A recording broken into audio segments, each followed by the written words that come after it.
Coucou les amis et bienvenue dans ce nouvel épisode de la classe du professeur Dodovoz consacré aujourd'hui à un petit bilan.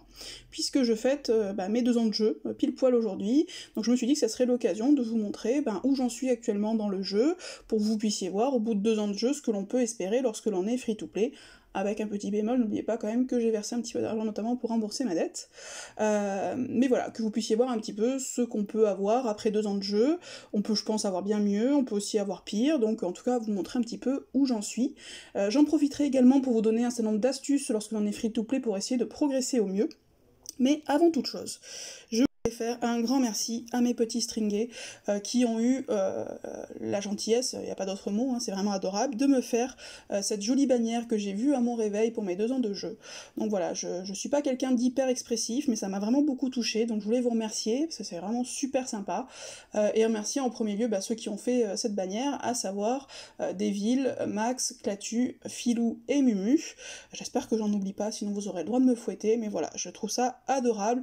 Encore une fois, je suis pas super expressive, donc je fais pas des bisous cœur avec les doigts, mais le cœur y est néanmoins, et je vous remercie vraiment.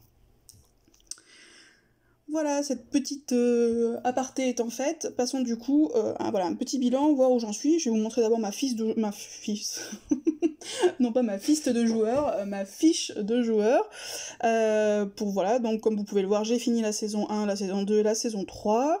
Mon plus puissant héros c'est Grenat, parce que j'ai eu une chance juste insolente sur le mois de février, mais je pense que ça va être le contre-coup à mon avis du paiement de ma dette, puisque j'ai réussi à avoir Grenat, je crois que ça devait être mon 3e tirage ninja depuis le début en fait de l'événement, et j'ai chopé Grenat, j'ai failli tomber de ma chaise, que je me suis bien évidemment empressée de monter et que j'ai emblémé à 20, puisque je n'avais pas de sorcier. J'ai non seulement chopé Grenat, mais j'ai également chopé Uraeus, et j'ai eu également une 2e Yana dans mes camps 20, donc autant vous dire que 3 très bons, voire excellents 5 étoiles sur le mois de février, je crois que c'est mon meilleur mois depuis le début du jeu, donc juste hallucinant, sachant qu'en plus j'ai eu une 2e Sartana début mars également dans mes camps 20, donc voilà, je crois que je suis dans une excellente passe. Bon, ça va pas durer, hein, je pense qu'après je vais avoir une petite traversée du désert comme d'habitude, mais ça fait quand même très très plaisir, et puis surtout ça me permet de voir maintenant un petit peu plus sur du long terme.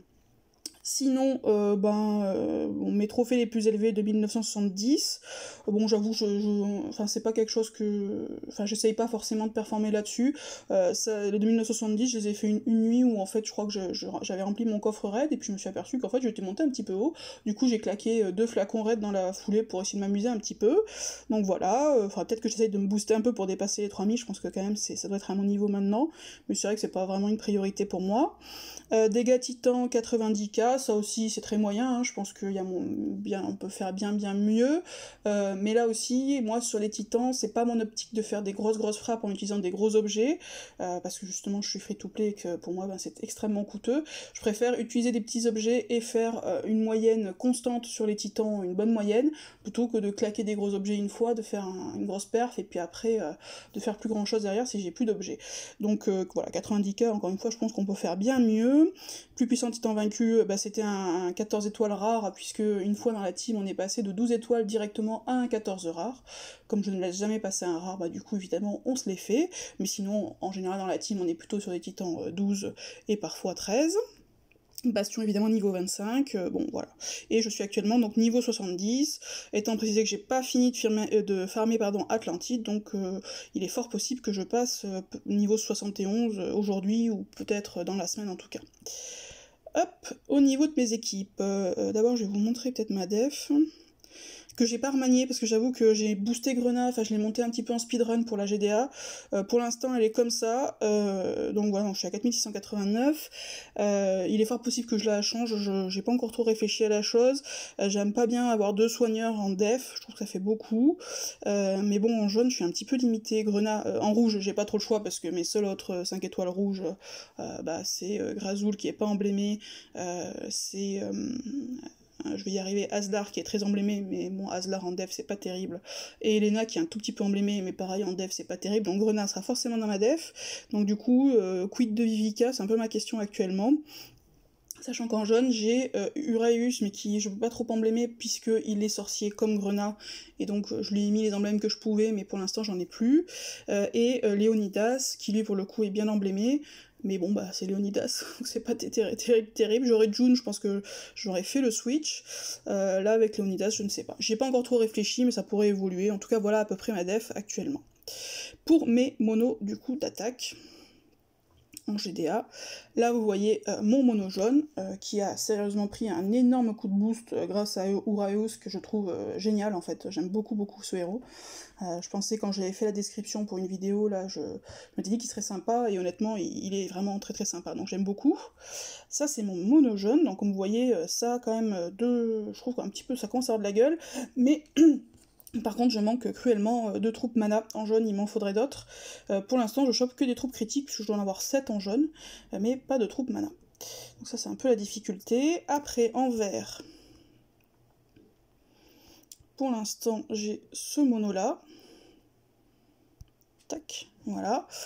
Étant précisé que bientôt je remplacerai très vraisemblablement mon Kaidmon par ma deuxième Liliana, que je vais d'ailleurs pouvoir un petit peu emblémer, donc ça va mettre aussi un coup de boost. J'ai chopé une troupe ninja, une troupe mana lors de la tour des ninjas, d'ailleurs dont je m'occupe également un petit peu. Mais pour l'instant, voilà mon mono vert. Mon mono bleu, c'est celui-ci.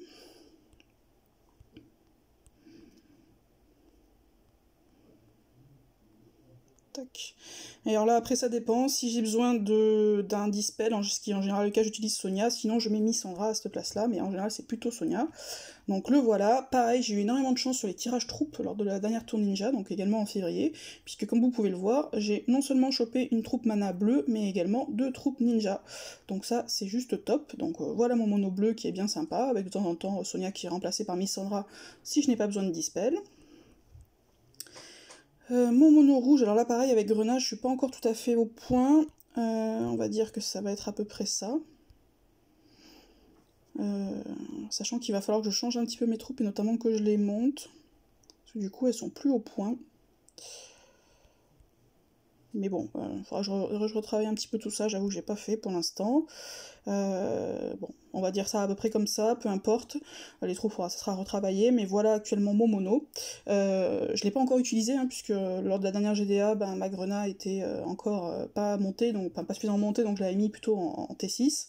Donc il faudra que j'essaye, mais je pense que ça va quand même bien booster, évidemment, mon mono rouge, qui est pas mal, qui manque un peu de vitesse, du coup Grena permettra, j'espère, de temporiser un petit peu tout ça.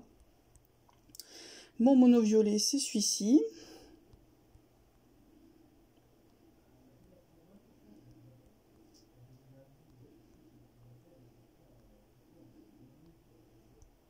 Le voilà, qui est amené à évoluer puisque bientôt Obakan sera remplacé donc par ma Sartana, qui va être mon prochain héros que je vais upper. Là pour l'instant elle est à 3,70, mais je vais bientôt la monter dès que j'aurai récupéré un peu de chambon, parce que Atlantide m'a mis un petit peu mes stocks à vide. Pareil, donc un bon mono, la difficulté que j'ai, c'est que je manque de troupes également mana, puisqu'une petite troupe 5 serait parfaite, mana 5 pour notamment mon Tiburtus, donc ça serait très bien. Et puis évidemment j'aimerais terriblement avoir Régard costumé, bon pour l'instant j'arrive pas à le choper. Hop, et je crois qu'il me manque quelle couleur, je vous ai montré jaune, bleu, vert, bah non je vous ai tout montré. Et après j'ai grosso modo, bon peu importe du coup on abandonne, et après j'ai une T6 dans chaque couleur, sachant que la jaune pour l'instant j'ai pas de soigneur, mais j'ai chopé Gulin lors de Valhalla, donc du coup j'aurai une T6 maintenant également jaune avec soigneur. Donc comme vous voyez, grosso modo sur mes équipes, j'ai que des monos à plus de 4000 maintenant, et ça honnêtement ça fait une vraie différence en GDA, puisque bon quand on attaque des 4006, bon quand on a des monos en dessous de 4000, c'est quand même compliqué. Je le faisais, hein, ça se fait, mais bon, honnêtement ça facilite quand même grandement les choses, ça permet, notamment quand on a un puzzle qui est pas forcément très très bon, de temporiser un peu, et votre équipe peut encaisser avant de... et du coup ça vous permet de travailler votre puzzle le temps d'eux, ce qui n'était pas le cas avant, donc voilà, encore des choses à faire, mais honnêtement je trouve que j'ai largement de quoi jouer maintenant, et je m'amuse bien, donc ça c'est plutôt très très chouette. Au niveau du camp où j'en suis, donc Bastion 25, comme vous pouvez le voir, j'ai mes camps, mes fermes sont pas super évoluées. Actuellement, je travaille sur mes stockages de fer. Voilà, là, vous voyez, j'essaie de les monter tous à 10, puis après j'attaquerai les greniers. Ce que j'ai fait, c'est que j'ai mis mon labo à 5 pour pouvoir faire 2 transformations en même temps, et j'ai mis je vais y arriver, mon académie des héros à 6 parce que du coup je fais tourner en même temps les deux troupes, c'est-à-dire que je fais des troupes atypiques et des troupes rares, puisque là actuellement je suis dans une phase où je monte des héros, donc j'ai monté Grenat, après j'ai monté Sartana, après je vais monter, enfin quand je parle de héros 5 étoiles, après je vais monter Maliana, et après je vais passer sur une autre phase qui va être une phase je varie 3 phases. Il y a la phase où je monte des héros 5 étoiles, la phase où j'emblème, et la phase où je vais monter des troupes, et là bientôt je vais passer à la phase des troupes, donc je vais passer sur des 3-4 étoiles à monter en parallèle, bien sûr je vais pas m'arrêter pour autant, parce que j'ai encore des choses à monter. Mais du coup je ne monterai plus de 5 étoiles pour pouvoir me consacrer un petit peu plus à mes troupes qui sont pas super évoluées, c'est pas dégueu, mais alors la bleue parce que j'ai mis du temps à avoir des troupes mana, donc là pour le coup en bleu je suis un petit peu à la rue, mais mon objectif ça serait d'arriver, alors déjà de monter par exemple certaines troupes qui me seront utiles, comme par exemple monter une deuxième troupe rouge à 11, ça me sera très utile puisque je pourrai en mettre une sur Grenat et une sur Aslar, du coup je gagnerai des tuiles pour les deux. Voilà, sinon après mon objectif, une fois que j'aurai bien fait correspondre mes troupes à mes héros en attaque, ça sera de monter mes troupes principales au niveau 23. Donc c'est pour ça que je produis un maximum de troupes en parallèle, pour pouvoir alimenter tout ça, parce que j'en ai en stock, mais ça fond très vite. Écoutez, voilà où en est mon camp. Et passons du coup maintenant au deuxième sujet qui vous intéressera probablement plus que ma petite personne, à savoir du coup quels sont mes trucs et astuces entre guillemets lorsque l'on est free-to-play. Alors déjà qu'est-ce que ça veut dire être free-to-play? Moi en vrai je ne le suis plus, free-to-play, puisque j'ai payé notamment pour rembourser ma dette.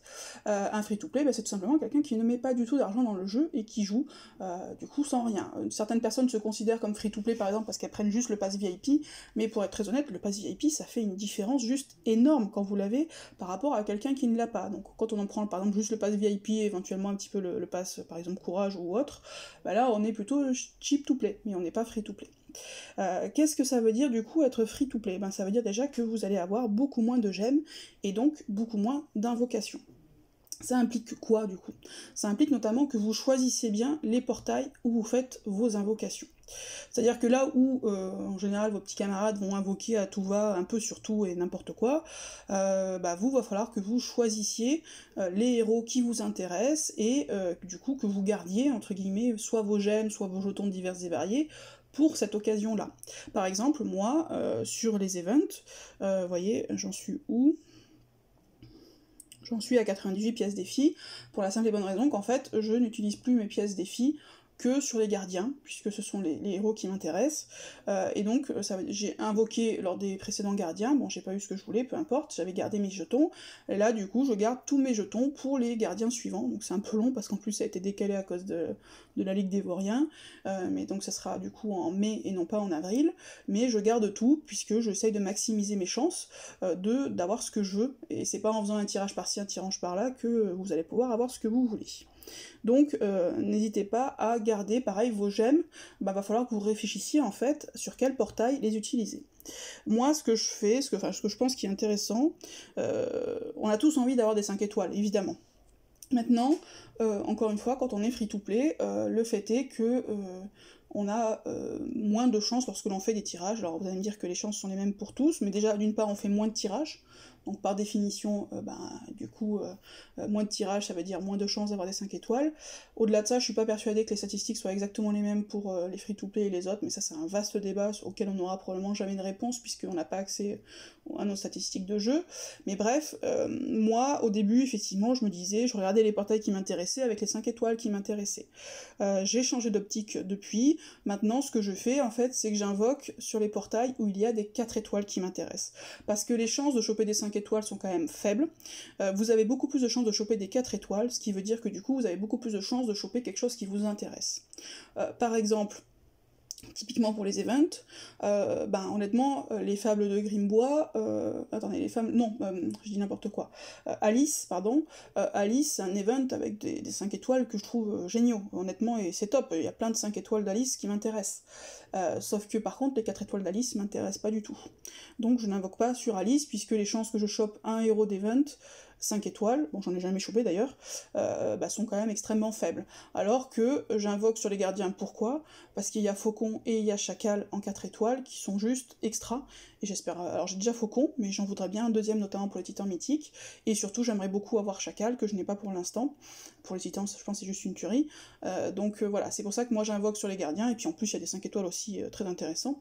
Mais voilà, il faut que... Enfin moi en tout cas je pense que lorsque l'on est free-to-play, alors on espère toujours dans un coin de sa tête avoir des 5 étoiles, néanmoins il faut aussi savoir raison garder, et la raison fait que vous avez plus de chances d'avoir des 4 étoiles que des 5 étoiles, donc autant viser les portails où il y a des 5 étoiles, des 4 étoiles qui sont intéressants. Par exemple moi, à un moment j'ai invoqué, je mettais mes gemmes sur Valhalla, parce qu'évidemment c'est un portail qui est très très intéressant.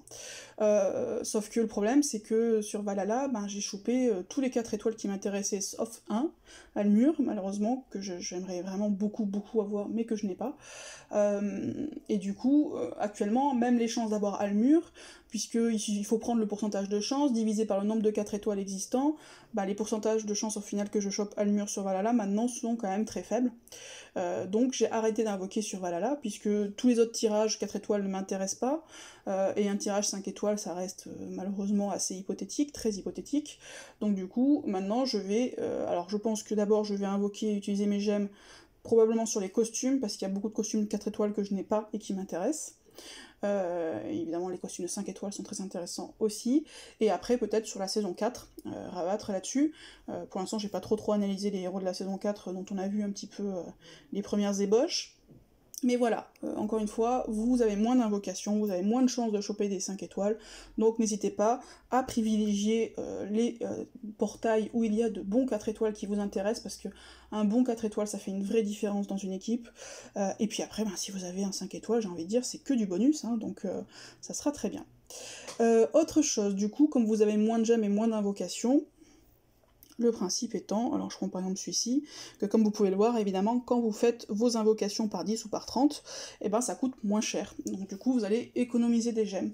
Donc d'un point de vue purement mathématique et financier, entre guillemets, c'est plus intéressant d'attendre de stocker vos gemmes pour pouvoir faire... Alors, une fois 30, honnêtement, ça prend quand même beaucoup de temps lorsque l'on est free-to-play. Si vous avez la patience, évidemment, c'est l'idéal. Et à ce moment-là, visez vraiment, pour le coup, si vous faites une fois 30, visez des 5 étoiles à la une qui vous intéressent, parce que là, quand même, vous maximisez vos chances. Sinon, une fois 10, c'est très bien aussi. Après, pour être tout à fait honnête avec vous, j'ai arrêté de le faire, c'est ce que je faisais au début. J'ai arrêté de le faire, pourquoi ? Alors c'est moins intéressant d'aller faire un peu en one-shot les invoques avec les gemmes. J'ai arrêté de le faire, pourquoi ? Parce que honnêtement, quand vous êtes free-to-play et que vous économisez pendant, alors je sais pas combien ça, 3000 gemmes, à mon avis, je pense qu'en free-to-play, on doit avoir 500...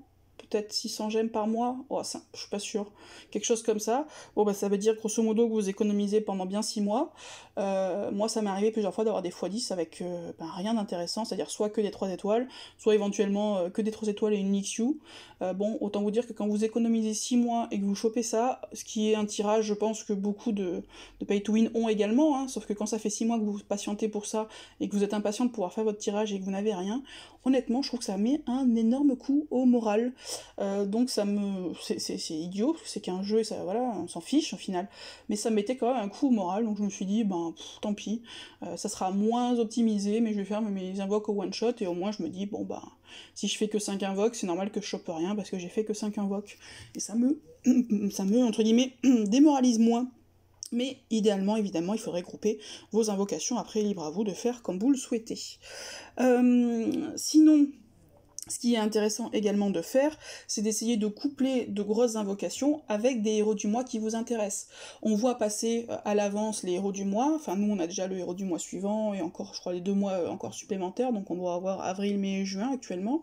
Donc n'hésitez pas, lorsque vous voyez qu'il y a un héros qui va vous intéresser, par exemple moi Uraeus m'intéressait particulièrement, du coup à essayer de grouper à la fois des grosses invoques, par exemple sur Valhalla, Atlantide, les costumes, peu importe, avec un héros du mois qui vous intéresse, puisque là encore une fois, vous maximisez vos chances d'avoir un héros qui vous intéresse, que ce soit en faisant vos tirages, que ce soit le héros Valhalla, costume ou autre qui vous intéresse, soit au moins d'avoir le héros du mois. Donc n'hésitez pas, encore une fois, à essayer d'optimiser tout ça en combinant à la fois vos grosses invocations avec un héros du mois qui vous intéresse. Autre chose, du coup, quand vous êtes en free-to-play, encore une fois, les tirages, c'est pas forcément là où vous excellez. À mon avis, autant quand on est pay-to-win, je pense que c'est beaucoup moins intéressant d'avoir des camps 20, autant lorsque l'on est free-to-play, je pense que c'est indispensable. Comme vous pouvez le voir, moi, actuellement, j'ai 2 camps 20. Donc j'ai 2 camps 20 qui tournent en non-stop, moi je crois depuis août 2019, si je dis pas de bêtises. Voilà, je les arrête jamais. Et honnêtement, c'est là où j'ai eu, on va dire, je sais pas, 75% peut-être de mes 5 étoiles. Alors pas forcément des très intéressants, hein, puisque j'ai chopé Moult, Kagan, Elena, voilà, des héros, plusieurs Richard, plusieurs Isarnia, enfin des héros, plusieurs Obakan, des héros qui sont pas forcément intéressants. Mais voilà, j'ai eu aussi 2 Lyanna, j'ai eu 2 Sartana, j'ai eu un Richard qui m'intéressait, que j'ai monté, enfin bref. Honnêtement, c'est quand même une grosse source de 5 étoiles. En plus, c'est totalement gratuit, hein, ça vous demande certes du jambon et des recrues, mais bon, ça reste gérable. Donc je ne peux que vous inviter et vous conseiller, si vous êtes free-to-play, d'avoir 2 camps 20 à minima. Moi j'ai 2 camps 20 pour avoir quand même 2 autres camps qui fournissent des héros pour monter. Après, honnêtement, si je suis dans une période où, par exemple, j'ai plus grand chose à monter, je n'exclus pas la possibilité de mettre éventuellement un 3ème camp 20. Si je n'ai rien d'autre à monter à côté, pourquoi pas essayer de maximiser mes chances. Mais les camps 20, je pense, sont indispensables lorsque l'on est en free-to-play. Autre chose, voilà, comme vous avez moins de gemmes, évidemment, il y a des choses qui coûtent des gemmes et qui servent à rien dans le jeu. Il suffit d'aller dans la boutique pour les voir. C'est... Tac. Voilà, c'est ça. Vous pouvez effectivement payer pour avoir de nouveaux avatars, pour avoir des badges, tout ça, pour avoir un arrière-plan. Bon, ça, si vous voulez vraiment optimiser, honnêtement, c'est des dépenses par définition qui sont inutiles, ça fait juste plaisir. Après, pour être encore une fois honnête, les conseillers sont parfois les mauvais payeurs. Mon payeur, c'est que moi, comme vous pouvez le voir, j'ai pris un petit badge étoile, qui m'a coûté 200 gemmes, parce que je me suis dit, après tout, 200 gemmes, c'était 2 tiers de Bane, et ça m'a fait plaisir, et je l'aime bien. Donc voilà, faut aussi... le principe étant que si vous dépensez des gemmes à côté, vous en aurez moins pour faire des invocations.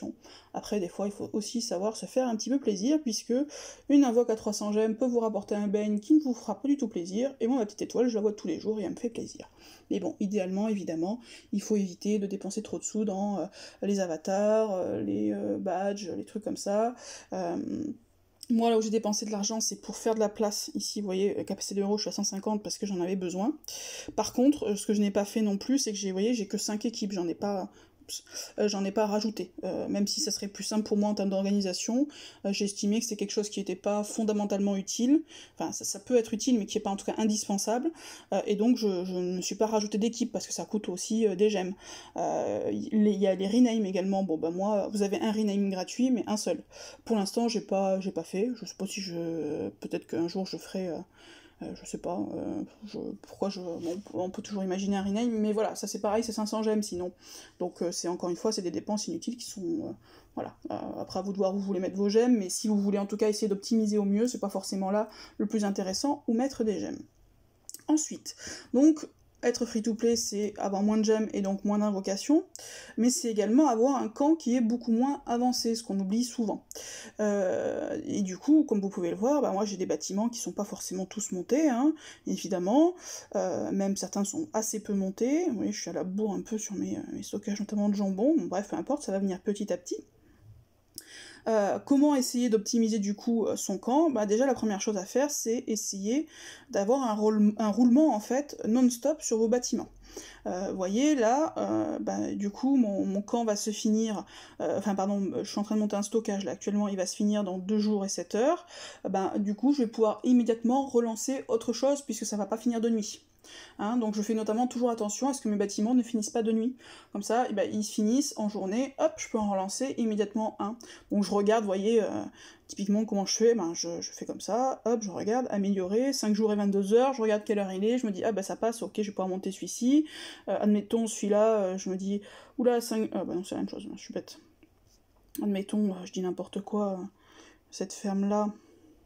3 jours et 18 heures, je me dis, non, ça passe pas parce que ça va finir de nuit, du coup je fais pas ça et j'en fais un autre à la place. Donc ne pas hésiter à essayer d'optimiser pour avoir un roulement constant et du coup ne pas perdre de temps en fait pour monter et essayer du coup de monter toujours un bâtiment. Autre chose, ne montez que les bâtiments utiles. Par exemple, alors là vous ne le verrez même pas parce que actuellement je ne l'ai... je l'ai mis ailleurs. voyez, mon pavillon de chasse à moi, bah, il est uniquement niveau 1. Pourquoi est-ce qu'il est uniquement niveau 1? Parce que du coup je peux fabriquer des harpons, donc ça c'est utile pour les titans. Par contre je ne fabrique aucun gros objet, parce que c'est extrêmement coûteux en fer, en jambon, etc., etc., et que mon camp a une capacité limitée à ce niveau-là. Je fais déjà des troupes, je fais déjà le labo, je monte des héros, etc., etc. Donc je ne peux pas en fait fabriquer de gros objets. Donc du coup, bah, mon pavillon de chasse, je l'ai laissé au niveau 1. Plutôt que de perdre du temps à monter un pavillon pour des choses que je ne ferai pas, je l'ai laissé au niveau 1. Vous voyez, j'ai tout monté. Vous voyez, par exemple, j'ai un camp 11, je l'ai pas monté au-dessus parce que en fait je l'utilise uniquement en camp 11. J'en ai un camp 19 qu'en fait je varie entre 1, 2 et éventuellement quand je veux faire une petite... quand je veux accélérer un petit peu le rythme, je me le mets en 19. Mais voilà, je n'ai monté les bâtiments qu'au niveau qui m'intéressait. Le labo, je l'ai monté uniquement au niveau 5 parce que le reste m'intéresse pas. L'académie des héros, je l'ai monté pour l'instant au niveau 6 parce que après, le seul niveau qui m'intéresserait vraiment, c'est le niveau 10. Mais pour ça, il faut d'abord que j'ai tous mes bâtiments, notamment tous mes stockages EP, donc ce qui n'est pas le cas. Donc j'essaye de monter utile en fait. Et pour ça, n'hésitez pas à utiliser les tableaux qu'on a, par exemple avec les bâtiments, ce que ça coûte pour monter, le temps, ce que ça coûte également pour faire les recherches, pour vérifier si vous pouvez les faire, de regarder également ce que ça rapporte, ce que ça coûte, enfin bref, d'essayer en fait d'anticiper les choses pour voir si vous allez, oui ou non, utiliser le bâtiment à tel ou tel niveau.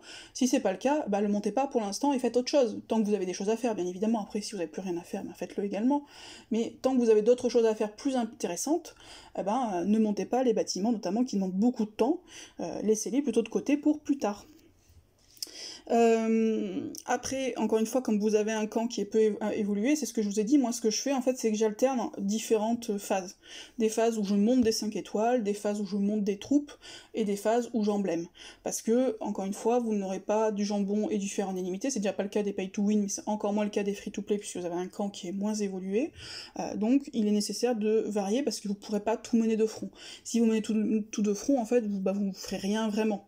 Donc autant monter un 5 étoiles une bonne fois pour toutes, et après monter vos troupes, plutôt que d'avoir un 5 étoiles à peine commencé et quelques troupes à peine montées. Hein. Du coup, si vous montez un 5 étoiles, au moins vous pourrez l'utiliser, si vous montez une troupe, elle sera également utilisable. Donc encore une fois, il faut en fait essayer d'alterner et de pas tout faire en même temps au risque de rien faire du tout. Autre chose, encore une fois, comme vous avez des ressources limitées, moi ce que j'ai toujours fait, c'est que je n'ai pas essayé de forcer les cartes, c'est-à-dire que, vous voyez, que ce soit la saison 2 ou la saison 3, je suis montée petit à petit, mais je suis montée quasiment sans utiliser d'objets sur les différentes provinces. Parce que le problème, alors j'utilise peut-être un petit peu d'objets, style des flèches ou des choses comme ça, quand ça arrive parfois qu'on a un mauvais board ou voilà, mais si vous devez cramer un max d'objets à chaque fois pour passer chaque étape de la province, ça va vous coûter extrêmement cher en objets et votre camp ne pourra pas suivre. Donc là, encore une fois, n'essayez pas de forcer, entre guillemets, une montée pour dire « ouais, j'ai fini vite la saison 3, la saison 2 », ça sert à rien si ça vous coûte une blinde à côté et que ça vous empêche de progresser, de faire évoluer vos héros, ou si ça handicape votre team, par exemple, parce que vous n'avez plus rien pour taper sur les titans. Donc honnêtement, mieux vaut parfois patienter, monter des héros, et après progresser gentiment dans la carte sans avoir à cramer moultes objets pour ça. Mon avis, c'est sur certaines quêtes en fait qu'il va falloir cramer des objets pour avoir les objets d'évolution, pour avoir les emblèmes. Là oui, cramer des objets si vous ne parvenez pas à le faire autrement. Mais pour juste les étapes de cartes, honnêtement, ça vaut pas le coup. Attendez un petit peu, vous allez voir, des fois, il suffit de 1 ou 2 héros, de héros plutôt, pour que ça change vraiment la donne. Hein. Donc des fois, il faut juste patienter, et après vous montez gentiment. Pareil, actuellement je trouve que le jeu est extrêmement gourmand en ressources, c'est-à-dire qu'on a beaucoup d'événements qui vont nécessiter des ressources. Ça va être le cas des événements de challenge, c'était déjà le cas avant, les titans mythiques, où encore une fois pour scorer, pas le choix, il va falloir utiliser des objets. Vous avez également la tour ninja, qui est extrêmement consommatrice en ressources, vous avez également les titans au quotidien, donc il y a un moment, en fait, en tant que free-to-play, vous pourrez pas tout... Déjà, à mon avis, en tant que pay-to-win, c'est difficile, mais en tant que free-to-play, il y a un moment où vous pourrez pas tout faire. Donc par exemple, si un mois vous vous dites j'ai envie de faire la tour ninja, ça veut dire que par exemple sur ce mois-là, l'event challenge, peut-être que vous n'allez pas trop le faire. Inversement, si vous vous dites j'ai très envie de scorer sur cet event challenge, peut-être que s'il y a la tour ninja en même temps ce mois-là, bah, vous allez vous dire, à ton ninja, je monterai pas jusqu'en haut, ou je monterai moins haut. Voilà, il va falloir en fait que vous fassiez des choix. Alors après, moi, les choix, je les fais notamment par rapport à l'équipe, c'est-à-dire que par exemple, le titan mythique, je le fais systématiquement, les titans évidemment classiques, je les fais aussi avec encore une fois, avec des objets qui sont pas forcément très gros, mais qui me permettent de faire des scores, une moyenne plus que très honorable sur les titans, et du coup de faire mon travail chaque jour sur chaque titan. Mais voilà, vous pourrez pas forcément faire, par exemple, si les événements de challenge, si vous voyez que votre camp ne suit pas, bah choisissez-en un ou deux qui vous intéressent, et par exemple, ne forcez pas sur les autres pour gaspiller les objets pour rien, si après vous vous retrouvez à la rue complet pour le reste. Il va falloir en fait tout simplement faire des choix. Hein. Sinon, être free-to-play, donc on a vu que c'était avoir moins de gemmes et moins d'invocations, c'est avoir également un camp qui est moins avancé, et c'est également, bien sûr, avoir un moins bon deck, c'est un peu la conséquence de tout ça. Le premier conseil que je peux donner là-dessus, c'est déjà de ne pas regarder le deck des autres. Moi, je suis dans une team où certains sont free-to-play, d'autres sont cheap-to-play, d'autres sont pay-to-win, peu importe. En plus, on est 30, donc dans 30, sur chaque événement, vous aurez forcément des gens qui vont faire des bons tirages. Je veux dire, à 30 personnes qui font des tirages, il y a forcément un qui va vous dire « Ah, moi j'ai chopé tel héros », et vous vous dites « Ah, il est super ce héros, j'aimerais bien l'avoir », et l'autre va vous dire « Ah, bah j'ai chopé ce héros », bah, vous dites « Oh, j'aimerais bien l'avoir aussi ». Et honnêtement, ça ne sert à rien, parce que tout ce que vous allez vous faire, c'est vous démoraliser. Vous avez le deck qui vous avez, ne regardez pas ceux des voisins, y compris ceux qui disent qu'ils sont free-to-play, parce que, pour le coup, on en voit quand même passer un certain nombre, moi ça me fait bien rire, certains qui ont des decks de folie et qui vous disent qu'ils sont free-to-play, c'est pas vrai, hein, il y a un moment, on s'en rend compte, si vous m'entendez et que vous faites ça, honnêtement, les free-to-play savent que ce n'est pas possible. Certains decks, voilà, sont pas... ou des gens qui ont déjà fini tout leur bâtiment et qui vont vous dire qu'ils sont free-to-play, non, en fait, ils ne sont pas free-to-play en ayant fini l'intégralité de leur camp. C'est pas possible là non plus. Ça veut dire qu'à minima, ils ont 2 maçons. Hein, donc voilà. Ne regardez pas les decks des voisins, vous avez le deck que vous avez. Vous avez fait un choix qui est celui d'être free-to-play, la conséquence c'est bien évidemment d'avoir un moins bon deck, écoutez, ne regardez pas ceux des voisins, et quand vous faites un bon tirage, vous êtes d'autant plus content. Hein, sinon tout ce que vous allez vous faire, c'est si vous devenez envieux, vous allez devenir frustré, et ça c'est jamais bon, et honnêtement, si c'est ça, mieux vaut arrêter le jeu, parce que vous allez vous bouffer plus qu'autre chose. Donc ne regardez pas le deck de vos voisins, surtout que la conséquence quand on est free-to-play et qu'on a un moins bon deck, c'est que on est plus poussé à essayer de l'optimiser, à essayer de l'utiliser au mieux, à essayer de trouver les bons combos entre les bonnes synergies entre les héros. Donc quelque part c'est aussi une chance parce que certains vont rouler un petit peu sur tout le monde sans trop se poser de questions avec des héros over-cheatés. Vous allez devoir réfléchir et j'ai envie de dire quelque part vous aurez peut-être un peu plus de mérite aussi parce que vous aurez une équipe moins bien mais qui sera parfaitement optimisée avec une bonne synergie, avec des troupes qui sont montées comme il faut et mises au bon héros. Voilà, encore une fois ça vous incite à mieux jouer. Et ça, pour ça, mine de rien, moi je trouve que c'est plutôt pas mal. Autre chose, lorsque du coup vous avez un moins bon deck, c'est, et lorsque vous êtes free-to-play du coup, c'est d'être dans une team qui est adaptée, je trouve, à votre niveau. Ça, à mon avis, c'est pour le cas pour tout le monde, hein, peu importe. Mais peut-être encore un petit peu plus lorsque vous êtes free-to-play, puisque notamment si vous êtes dans une équipe avec des titans qui sont beaucoup trop importants pour vous, vous allez avoir tendance soit à vous démoraliser parce que vous n'arrivez pas à les taper, soit à utiliser beaucoup d'objets pour essayer de compenser, ce qui va vous empêcher de progresser par ailleurs. Donc voilà, n'hésitez pas à être dans une équipe qui est adaptée à votre niveau. Alors encore une fois, par exemple dans notre équipe, on a des niveaux qui sont très différents, hein, ça va de 40 à 80 à peu près, c'est pas forcément que tout le monde soit pile poil au même niveau, mais qu'il y a un niveau qui vous progresse, de progresser, de vous sentir bien, de pas cramer trop d'objets, voilà. Même si par exemple en GDA vous pouvez être plus un finisseur que quelqu'un qui va faire des one-shots, à sa limite c'est pas la difficulté, mais soyez dans une équipe qui soit quand même adaptée à votre niveau. Autre chose que je trouve particulièrement important lorsque l'on est free-to-play, c'est les emblèmes. Les emblèmes et les troupes, mais les troupes déjà c'est un peu plus difficile à monter, les emblèmes honnêtement moi ça m'a changé ma vie, comme vous pouvez le voir j'ai pas que des équipes de 5 étoiles, hein, j'ai notamment pas mal de 4 étoiles, et des 4 étoiles bien emblémées, honnêtement ça fait très bien le taf, alors ça vaut pas un 5 étoiles bien emblémé, bien évidemment, mais ça peut vous remplacer de manière utile un 5 étoiles, les costumes aussi sont géniaux pour ça, pardon. Donc voilà, n'hésitez pas à prioriser les emblèmes, comme vous pouvez le voir. Moi j'ai mes 5 étoiles qui sont emblémées, mais par exemple j'ai un Tiburtius qui est très emblémé, j'ai ma Brume qui est très emblémée, ma Gretel pour l'instant puisque je n'ai personne pour la remplacer, j'ai également emblémé mon Wukong, bon ça c'est pour les titans.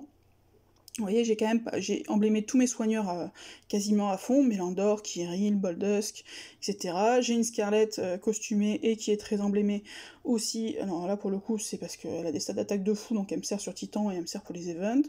J'ai Wilbur et Faucon qui sont très emblémés. Vous voyez, j'ai emblémé Franck. Rigard, pour l'instant, je manque un petit peu d'emblème parce que j'ai mis Avivica. Mais en fait, je lui donne tout ce que j'ai, hein, parce qu'in fine, il sera également full emblème. Voilà, faut pas hésiter, encore une fois, forcément vous aurez moins de 5 étoiles que d'autres, néanmoins, vous pouvez compenser aussi en choisissant bien vos 4 étoiles, et en les emblémant bien. Donc ça, c'est très très utile. Faites évidemment bien toutes les quêtes d'emblèmes. Le laboratoire, c'est bien aussi pour ça, parce que ça permet d'avoir des emblèmes supplémentaires. La tour ninja en offre aussi pas mal, les titans mythiques, etc. Essayez de choper un max d'emblèmes, honnêtement, ça vous changez votre deck. Parce que entre un 4 étoiles non emblémé et un 4 étoiles full emblème, ça fait quand même une énorme différence. Donc voilà, ça c'est quelque chose, n'hésitez pas à axer là-dessus, ça vous permettra de compenser, entre guillemets, la faiblesse de votre deck. Bah écoutez, je pense que je vous ai dit à peu près tout ce que je voulais vous dire. Alors je pense qu'il y a encore d'autres astuces très probablement, n'hésitez pas à les mettre en commentaire, en complément des miennes, mais déjà voilà, ça vous donne une petite idée un petit peu de ce sur quoi vous pouvez essayer de jouer pour du coup essayer de progresser malgré tout quand on est free to play, parce que vous voyez moi, après 2 ans de jeu, je suis niveau 70, pourquoi? Parce que je farme beaucoup, hein, et honnêtement, avec mes équipes actuelles, je m'amuse bien, j'arrive en raid à faire quand même des choses très correctes, voilà, j'ai des équipes qui sont, je crois, 4100, 4002, ce qui permet honnêtement de jouer sans difficulté, je m'amuse bien, j'ai vraiment j'ai eu un moment un peu difficile où je progressais plus, et puis surtout j'avais des équipes qui étaient un peu trop faibles, encore une fois, pour pouvoir voilà, vraiment m'amuser, et le cap est passé, donc ça c'est super. Voilà, encore une fois, quand vous êtes free to play, vous allez voir que vous aurez des bonnes périodes et vous aurez des mauvaises périodes, ce que j'appelle les petites traversées du désert, où vous ne chopez pas grand chose, ou rien, où vous n'avez quasiment plus rien à monter, où vous dites ah, super, je monte mes 3 étoiles, mais il y a un moment, moi j'ai monté, démonté, remonté des 3 étoiles. Bon, ce qui me fait que j'ai de bonnes équipes 3 étoiles, c'est pas la difficulté, mais bon, c'est pas forcément. On se dit que pour les GDR et les titans, c'est pas toujours très utile. Donc vous aurez des phases comme ça, de haut et de bas. Encore une fois, quand vous êtes sur une phase un peu plus bas, n'hésitez pas. Voilà, c'est quelque chose malheureusement qui va arriver, faut le savoir. Et prenez du plaisir par ailleurs dans le jeu, puisqu'il y a bien des façons de s'amuser, hein, que ce soit avec votre équipe, ça c'est très important, ou en faisant diverses choses, puisque maintenant le jeu offre, je trouve, quand même un panel d'événements différents qui permet de s'amuser quand même pas mal. Voilà, j'espère que ça vous aura été utile, et sur ce, je vous souhaite une bonne journée. Ciao les amis!